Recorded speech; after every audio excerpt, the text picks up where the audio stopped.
Sacco and Felice, New York and New Jersey's premier attorneys at law. Their team brings decades of experience across a wide range of practice areas. Whatever life brings, they're your legal team. From everyday matters to complex cases, they've got you covered with the experience you need and the results you want. Because when life gets complicated, they make it simple. SaccoFelice.com. SACCOFILLAS.com. 2 C's, 2 L's. The Rita Cosby Show. Entertaining and informative. On the Red Apple Podcast Network. Breaking news. And tonight on the Rita Cosby Show, well, they are scaling back local law enforcement there at the Newark ICE facility, Delaney Hall, which has been the source of a lot of controversy. And earlier, we talked with Tom Homan, the border czar, a big exclusive interview, and I'm going to play some clips of that because he went into Delaney Hall and he shares the real story. We're going to get back to Sandra in a moment about Graham Platner because, boy, there's a lot to talk about there. But first, here is Abdul El-Sayed. This is the candidate in Michigan, and this is the guy who is running for Michigan Senate. He has constantly bashed ICE. He's constantly bashed Israel. He's talked about defunding the police, all this other stuff. And he was outside, you can't make it up, outside of Delaney Hall there in Newark. He flew in for this because he's in Michigan. So he came in, flew in to make his little speech today outside of Newark because I guess he was jealous that all these other crazies were getting attention out there. Take a listen. Well, look, I've been saying we ought to abolish ICE since 2018, right? You could have seen where this is all headed. And if anybody like Donald Trump ever came to power again, you knew what they were going to use it for. This is an agency that is fundamentally unaccountable. These are private prison operators that donate to politicians that when they get elected, they know they're going to be rewarded with handsome contracts. And this is where this all goes. So, my experience is standing up to them. And look, I had to rebuild a juvenile detention facility in Wayne County when I was health director in Wayne County. The health director should never have to do that. But it was because of a failure of a whole system, right? And I just want folks to understand that, like, people making money off of incarcerating other people should not be a thing that happens in the United States of America. It's wrong. It's not how this should work. And we've got to really rethink whether or not we think any of this should be legal, any of this should be operable, and the responsibility when people are incarcerated to make sure that they have the health care that they need, they have the food that they need, they have the bedding that they need, they have clean clothes, they have access to their legal representation. That is sacrosanct in this country. And that is being denied here. It's wrong. It shouldn't be denied anywhere, particularly when you're talking about folks who don't have the ability to even not eat in protest of the way they're treated. None of this is moral. None of this should be legal. That's incredible. He flies in to get a piece of the action. And guess who else was there recently was LaMonica McIver. That's the woman who was charged with assaulting the federal agent last year. She's the New Jersey congresswoman, the Democrat who was outside the facility last year. And you see her, looks like on the video, like she's pushing and shoving one of the agents. She gets charged with assault. Clearly she didn't learn her lesson. So she went back out there to Delaney Hall in Newark. And then you can't make this up. There's a committee hearing about security on Capitol Hill. And the Department of Homeland Security Secretary Markwayne Mullin was called to testify. And guess who's on the committee? LaMonica McIver. Can you imagine? She's the one asking him questions about security. Meanwhile, she is still fighting the charges of assault against a federal officer outside that facility. And of course, if you say anything to her, it's all racist. Listen to this. Secretary Mullin, you talk about racism a lot in today's hearing. You know what's racist? Is the fact that every detainee in Delaney Hall is a person of color. The cruelty runs to the top of DHS, weaponizing the immigration system for your president and this administration racist grievances. With that, I yield back. And thank goodness she yielded back. And not to be outdone is Al Green, who, of course, remember, did not win his primary. So he's not getting reelected, but he is in office, of course, until the new Congress gets sworn in. And this is the guy who showed up at Donald Trump's, remember, State of the Union and said, impeach, impeach, impeach. He was waving the cane. And I guess he's trying to get in his last cane wagging because he also called Markwayne Mullin at that same hearing essentially a racist. But listen to the way he did it. This was wild. Thank you. Gentleman yields back. I now recognize the gentleman from Texas, Mr. Green, for 5 minutes of questions. Thank you, Mr. Chairman. I thank the ranking member as well. Mr. Chairman, the Secretary has commented on race, a topic that I believe I'm eminently qualified to speak on, given that in my lifetime, I went to the back door to get my food. I drank from filthy colored water fountains. I sat in the back of the bus, in the balcony of the movie when a seat was available. So let me just share some of the characteristics of a racist, Mr. Secretary. A racist will depict people of color as apes. The pictures have been blurred, but you know who they are. This is what a racist would do. And a racist wouldn't apologize after doing this. Mr. Secretary, that's what a racist would do. A racist, Mr. Secretary, would take offense at peaceful protest. You said you believe in peaceful protest. This was peaceful protest, Mr. Secretary. Racists take offense at peaceful protest. A racist, Mr. Secretary, would do what happened to Ruby. Are you calling me a racist? A racist. I'm asking a question. Reclaiming my time, asking to shut up. That's a pretty. Shut up. Shut up. It's my time. I'm not going to let anybody call me a racist, Chairman. I never called him a racist. It's my time. It is. Gentleman will suspend. He will not. Tell him to shut up. Gentleman suspend. No, the gentleman will suspend.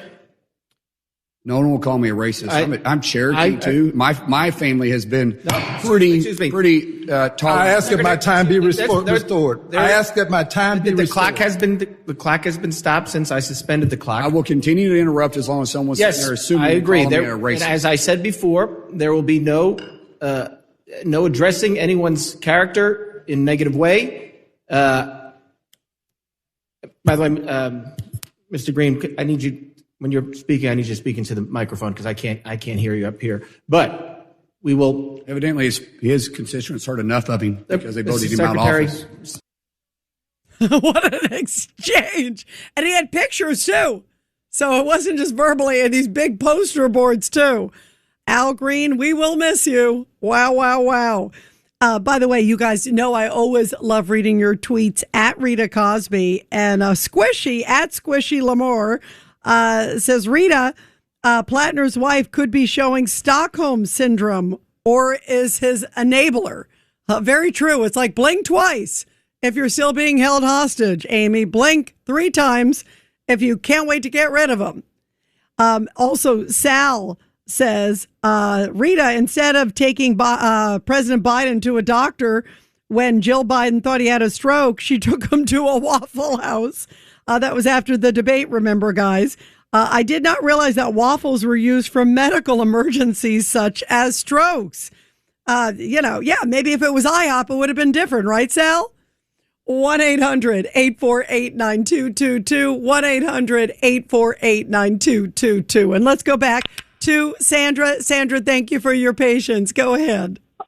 Okay, so Dr. Adam Hammerwhy, I have a homework assignment for him, Rita, and I really believe this is something he could do. You and I both read the book Killed to Order by Yanya Kellick. Now, we learn that not only are the Falun Gong people being killed for their organs, so are the Uyghurs. The Uyghurs are Muslim people. So instead of him spending all his time blaming Israel for genocide in Gaza, let him put his energy towards what they're doing to his people in China, because it's awful what they're doing to his people. They are killing them every single day for their organs. So I thought that might be a good assignment for him. What do you think? I actually like it a lot. He seems to like international travel, so maybe he needs to go over there and to inspect it firsthand. It is, I call it kind of the trifecta, but it's really beyond trifecta. I mean, you've got this Abdul El-Sayed, you've got the Adam Hamway, you've got Graham Platner, you got the guy in Pennsylvania. Let's not forget about him, because he's also said some kooky things. And then you have Freaky Tallarico down there in Texas. I mean, those are just the five. And then there's another one, by the way, in New York that Mondani is backing, a Democratic socialist, because Adriano Espaillat is not too far left for him. So it's like it's going to get worse and worse and worse. And some of them will get in, which is what's so. I mean, did you ever imagine this? That somebody like that, who clearly was hanging around the blind sheikh as he was talking about jihad, Sandra. We were playing it last night, as you know, and he was, he was in the car, as he said, all he used to do was talk about conducting jihad. Well, I would say that's kind of a telltale sign, right? Wow, just like beyond comprehension already. Standards are down, our standards are low, and we're picking people that really are terrible. And I don't know, Rita, but I do have bottom of the barrel, Sandra, and they're scraping it lower and lower and lower. But I like your idea. Send them off to try to help the Uyghurs, because it is horrible, as Jan so beautifully profiles in his book, Sandra. And it is a very important story about what happens with organ harvesting. It's horrific. And I keep them in my prayers, the Uyghurs over there, because it's just so horrible what's happening to them. But that's a very good point. Use his energy towards something like that. Maybe he needs to call Xi Jinping and have a discussion on that. 1-800-848-9222, 1-800-848-9222. Let's go to Danny in Tennessee on line 1. Go ahead, Danny. Hey, yes, ma'am. Good evening. Something came to mind while listening to you this evening is, it's a short and sweet comment I heard many, many years ago that makes a lot of sense. And it's about honesty and integrity within yourself, and that we're accountable for ourselves. We can all make a mistake, and be honest about it and redeem yourself and do better. And what I heard was years ago, and I've tried to live by, this is what I heard. You can't live wrong and die right. I love it. Absolutely. That's a great line. And so how do you equate that to some of the characters that are in the race right now? Every last doggone one of them. Especially the one that's the topic tonight. Living wrong, they ain't going to die right unless they get honest. So that's all I got by the way, Danny, since you have a good moral compass, which I appreciate and love, what do you make of the wife? Do you believe when he said, "Oh yeah, I made mistakes. She's held me accountable. We have a great marriage. Everything." Can you imagine? I really do feel sorry for this wife. On the other hand, she shouldn't have stayed with him after all the sexting and all this other stuff. But he makes it sound like we just had a little rough period, but now everything's okay. We're fine. I would say that's between them to figure out. I ain't gonna pry into their private life. That's between them. You know where I disagree, Danny? I disagree. And you know why I disagree? Normally I would say yes, it's somebody's, if they've had troubles or whatever. The fact he's sexting people, sending these and he's on these apps, and it just makes you so vulnerable. And he clearly doesn't want to talk about it. So it makes me wonder what else is out there that he doesn't want to talk about. You can't have somebody who is compromised, just like you can't have a president who is compromised, but you can't have a member of Congress who's compromised going in. And this is different than like an affair or some, I mean, I don't like that either, but this is, to me, it makes me wonder how many people are going to come out and say they got a message or a racy picture from Graham Platner. And I don't. That person doesn't deserve to be a member of the Senate. I agree with you, ma'am. I think I was being misunderstood in what I was about to say, but I agree with you on that. No, that ain't right. And we need a good, strong moral compass in our leaders and stuff. As if they don't have a good, strong moral, faith-based compass, where are they going to lead us to? Yeah, that's by the way, not a leader I want to follow. That ain't a leader I want to follow. I agree. Danny, by the way, you just brought up a great point, because if that's their moral compass, where are their values going to be in representing Maine and representing the country? And we deserve better. I mean, I don't think especially going in, if we're hearing about this now, there's going to be a lot more coming. There is no doubt. You got it, ma'am. All right. You have a blessed night. I appreciate you being on the air and airing things out. I like listening to you. You have a blessed evening, ma'am. Thank you, Danny. Bye. You're terrific. What a beautiful blessing to have you on, too. Thank you very much. So what do you guys think? Danny agreed with me. He said, you know what? If the guy has no morals like this, he doesn't have a moral compass to be a senator. I knew I'd turn Danny around on that one. Maybe just need a little clarification. He was great. 1-800-848-9222. And everybody, we will continue right after the break. Let Century Management Solutions get you to your next medical appointment. They specialize in non-emergency medical transportation, connecting patients to care, safety, reliability, and on time. Their advanced technology platform seamlessly coordinates patients, healthcare providers, insurers, and transportation partners all in one powerful network. With over 200 trusted transportation providers, they deliver scalable solutions backed by real-time tracking and complete transparency. Go to SENTRYMS.com. The Rita Cosby Show. Entertaining and informative. On the Red Apple Podcast Network.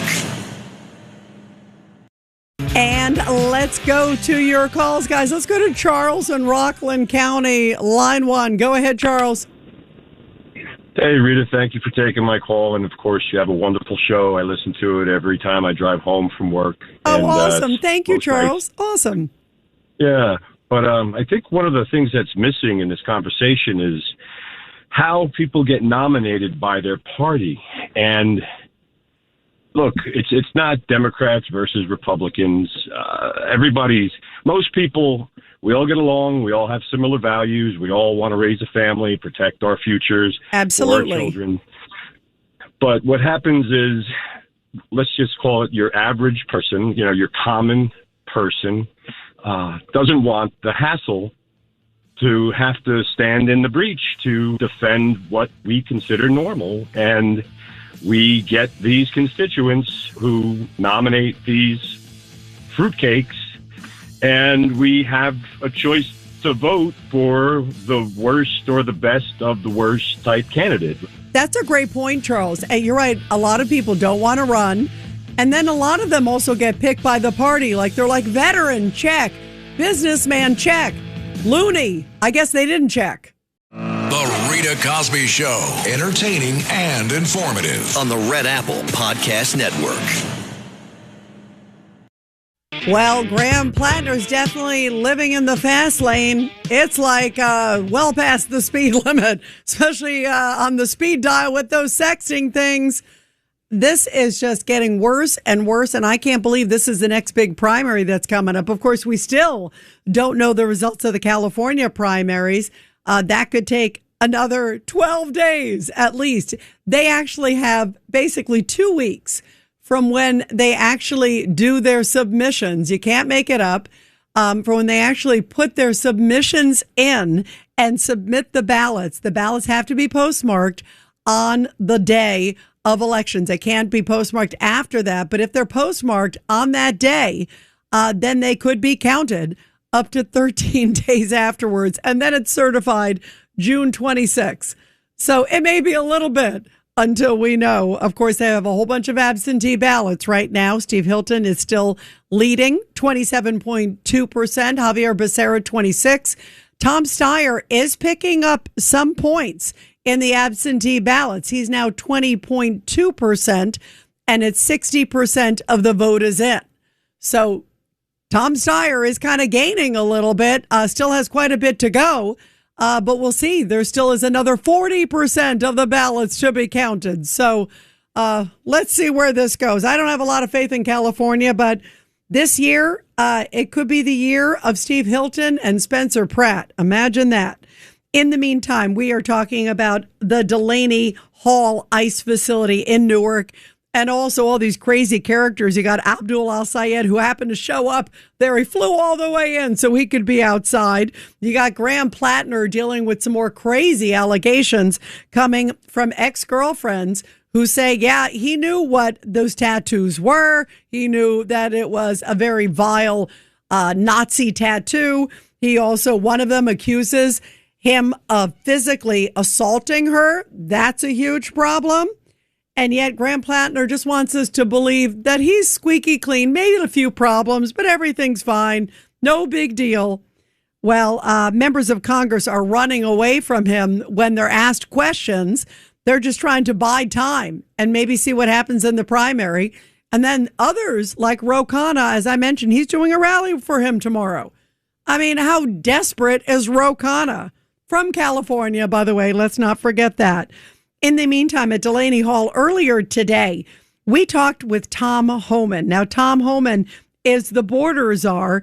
I love Tom Homan. Tom Homan's great. No nonsense, straight ahead, calls it as he sees it. And he said, you know, we heard all these allegations about Delaney Hall in Newark, so he went there for himself to check it out. And here's what he told us exclusively about his experience. Tom, you got to fill us in because I understand at the Newark Detention Center, the ICE facility there, you went and you kind of went in there, you got a lay of the land and you tried the food. Tell us what you saw firsthand. Well, I went up for two things. Number one, I went up there hard in that facility to protect the agents and detainees, make sure that we had all the security in place. Then the second thing I did is talk to local, political officials to get them to do their job. Then I did. I went to the facility, did a full inspection, walked around everything. I walked in the dorms, the rooms, the showers, and the toilets, and the cafeteria, and medical, and outdoor recreation, indoor recreation, law library, visitings. Every square foot of that facility I went through.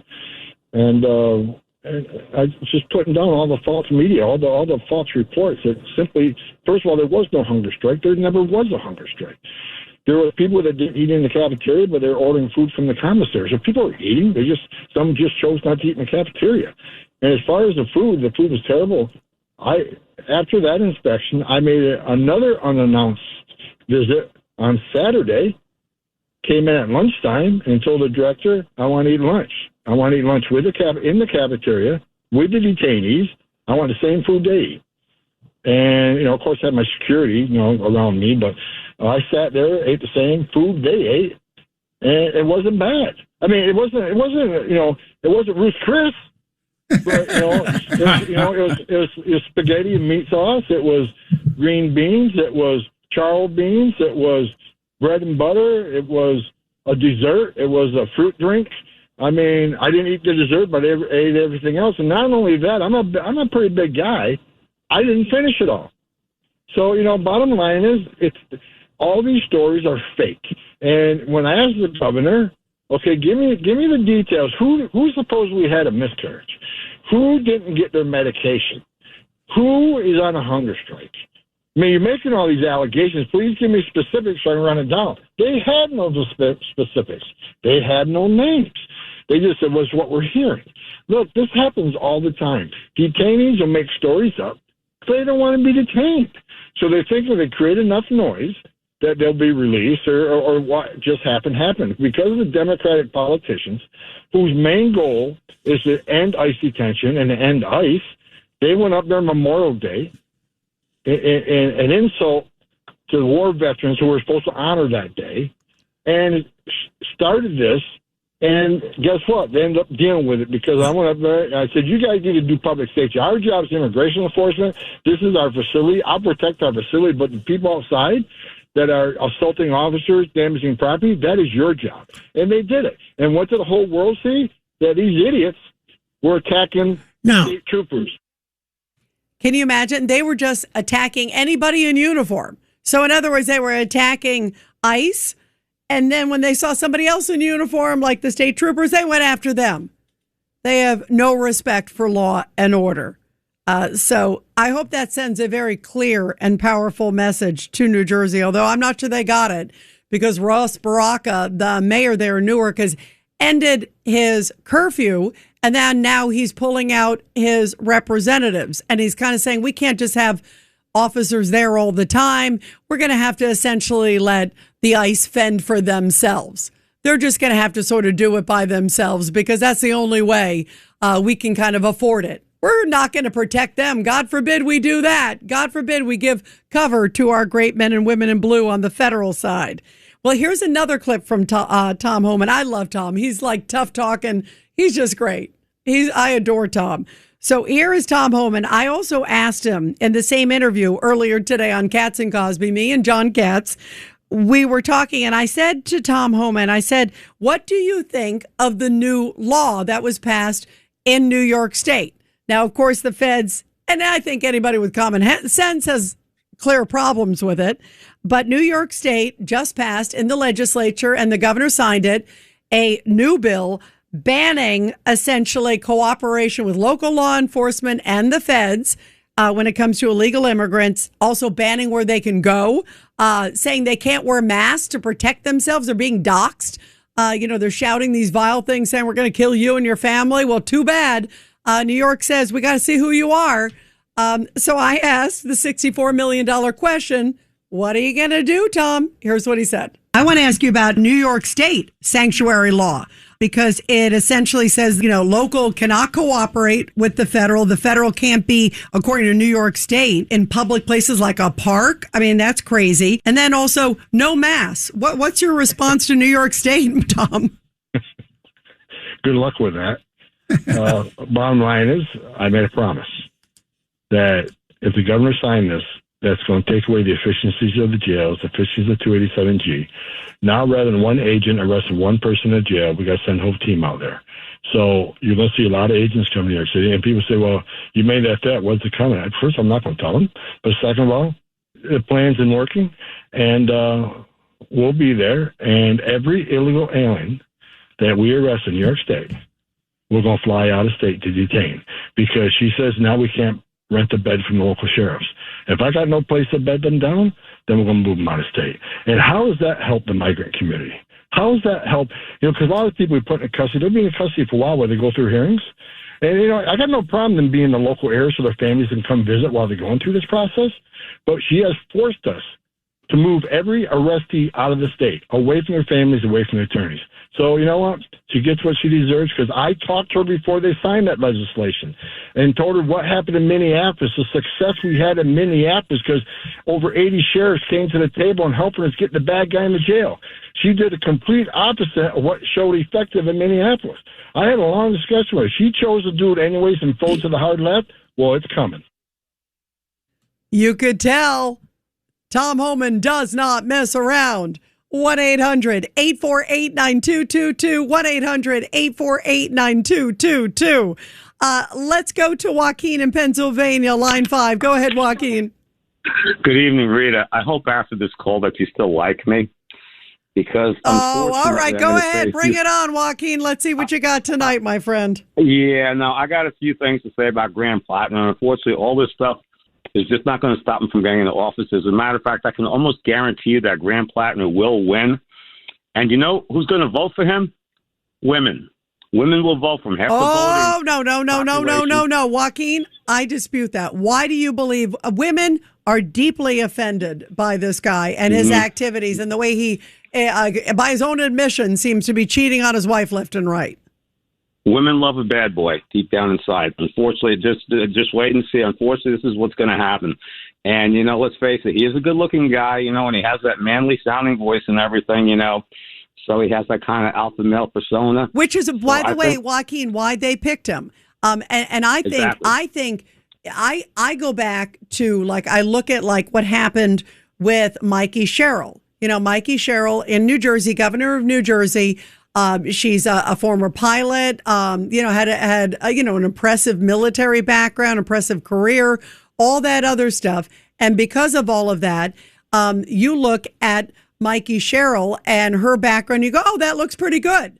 That looks pretty interesting. She looks like a pretty, solid person. And then the minute she got elected, she tried to be moderate. The minute she got elected, she was like wackadoo, as we have seen. Same thing with Abigail Spanberger in Virginia, former CIA gal. Looked like a, upstanding, respectable person, moderate, and then turned out to be far from moderate once she's elected. So I think that's why they went for this Graham Platner. It's not like I can't imagine him having the most impressive resume.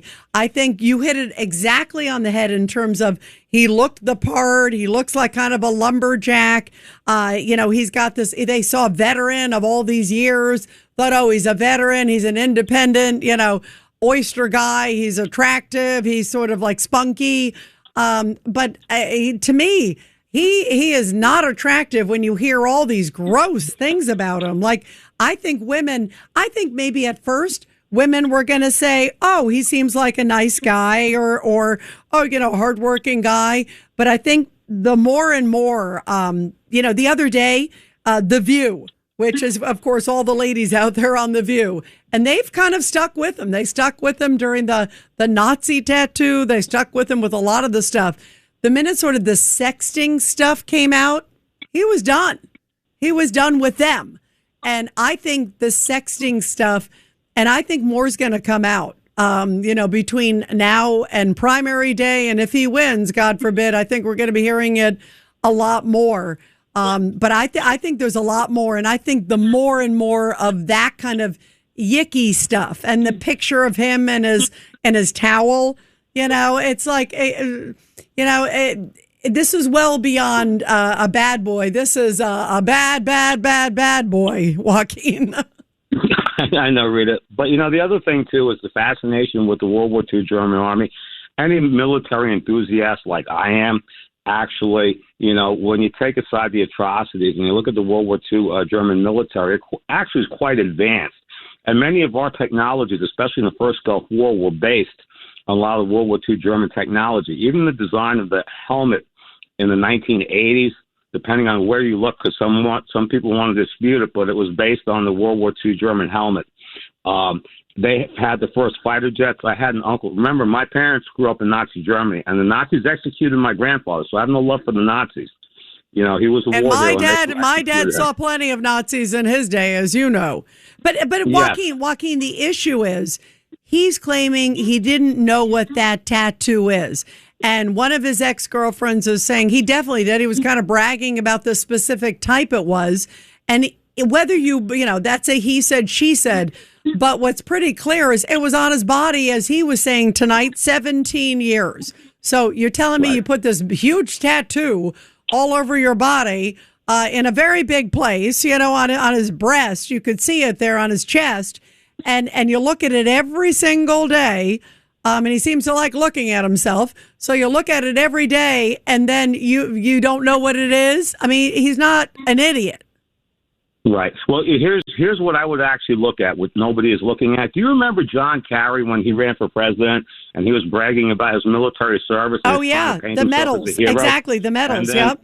And then a bunch of Swift boat veterans came out and said that this was not the case. He was not the soldier and man that he was laying himself out to be. And the way that he seems to have a problem with heroes, I have to really wonder if anybody could really take a deep dive into his conduct. Because, when you go after a guy, you watch that video of that young man who got the Purple Heart and whatever else, soldiers get medals for taking risks, okay, above and beyond the call of duty, to help, to bring victory to the conflict, okay? So him criticizing a young man for taking risks, and getting medals for it, I got a real problem with that, okay? And even his the way he talks about Chris Kyle. So I am really curious to see that. It seems to me like there's a jealousy there that he did perhaps not live up to that kind of, expectation or that kind of a level. Yep. And he's jealous of it. I think you hit it on the head, Joaquin, because he seems to be resentful of those who got celebrated in the military. And maybe he feels like he got passed over or whatever the case is. But he seems to want to undermine anybody who's being celebrated, like a hero Ted Daniels and like a hero Chris Kyle. The Ted Daniels was the Purple Heart guy, and Chris Kyle, of course, the great American sniper.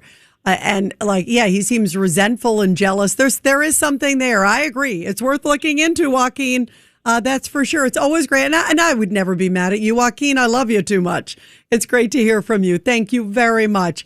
And everybody, we're going to continue your calls after the break. But first, support our heroes. The Rita Cosby Show presents Support Our Heroes.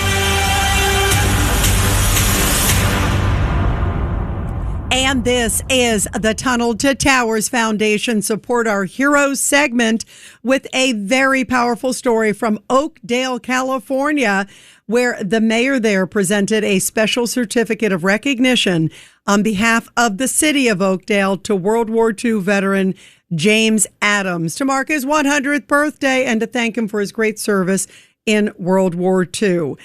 He was there at his assisted living facility along with his wife and also his brother and others. And his brother, by the way, is also a veteran. He's 94 years old.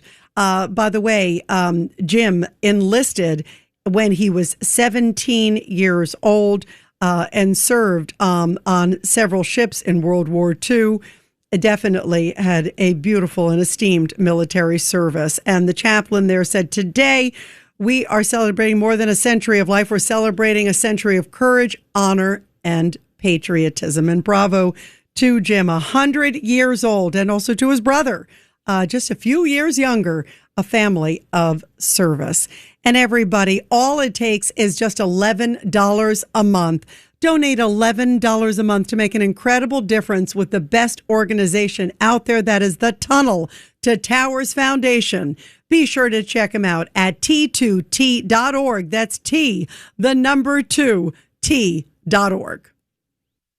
The Rita Cosby Show, entertaining and informative. On the Red Apple Podcast Network.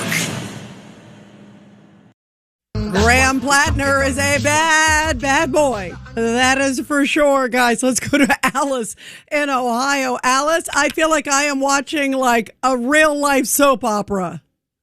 It really is. It looks like some of the states are going to central casting to get their candidates. And Graham in Maine is a perv. I don't like bad boys. I like gentlemen who are intelligent. Me too. I like the ones who open your door and say, "Hello, madam. Yes. Could I help you? Could I get your coffee, Rita? Could I?" Absolutely. Yes. I mean, that's what my team does. Rita, could we feed you grapes? I say, sure. You know, that's right. That's the way they treat a lady. Heal me my grape. Yes. I don't know where they're finding these people. Alice, they probably are going to the insane asylum and say, let's get someone crazier and crazier and crazier than the next, because that clearly is the case. Everybody, we're definitely, I'm sure, going to be talking about this tomorrow. I can't wait to see what Ro Khanna says at the rally supporting Graham Platner after this. Boy, oh boy. And maybe the sexting women will come forward. Thanks for listening to The Rita Cosby Show. You can hear The Rita Cosby Show weeknights at 10 on 77 WABC. If you like the podcast, share it with your friends and listen anytime at WABCRadio.com and download the WABC Radio app. Hit that subscribe button on all major podcast platforms. Plus, follow WABC on social on Instagram, TikTok, Facebook, and X. See you next time for a new episode so you never have to wonder. What the heck is going on here? Let me tell you about ProHealthConnect.com. It's transforming healthcare payments, providing retailers a seamless process for over-the-counter and healthy benefit programs. By connecting retailers, health plans, and payment processors, ProHealth Connect creates one powerful, unified network. They empower independent grocers and pharmacies to accept health benefit cards without changing how they do business. With over 10,000 locations nationwide, helping more than 1.3 million people access the care and nutrition they need. Go to ProHealthConnect.com.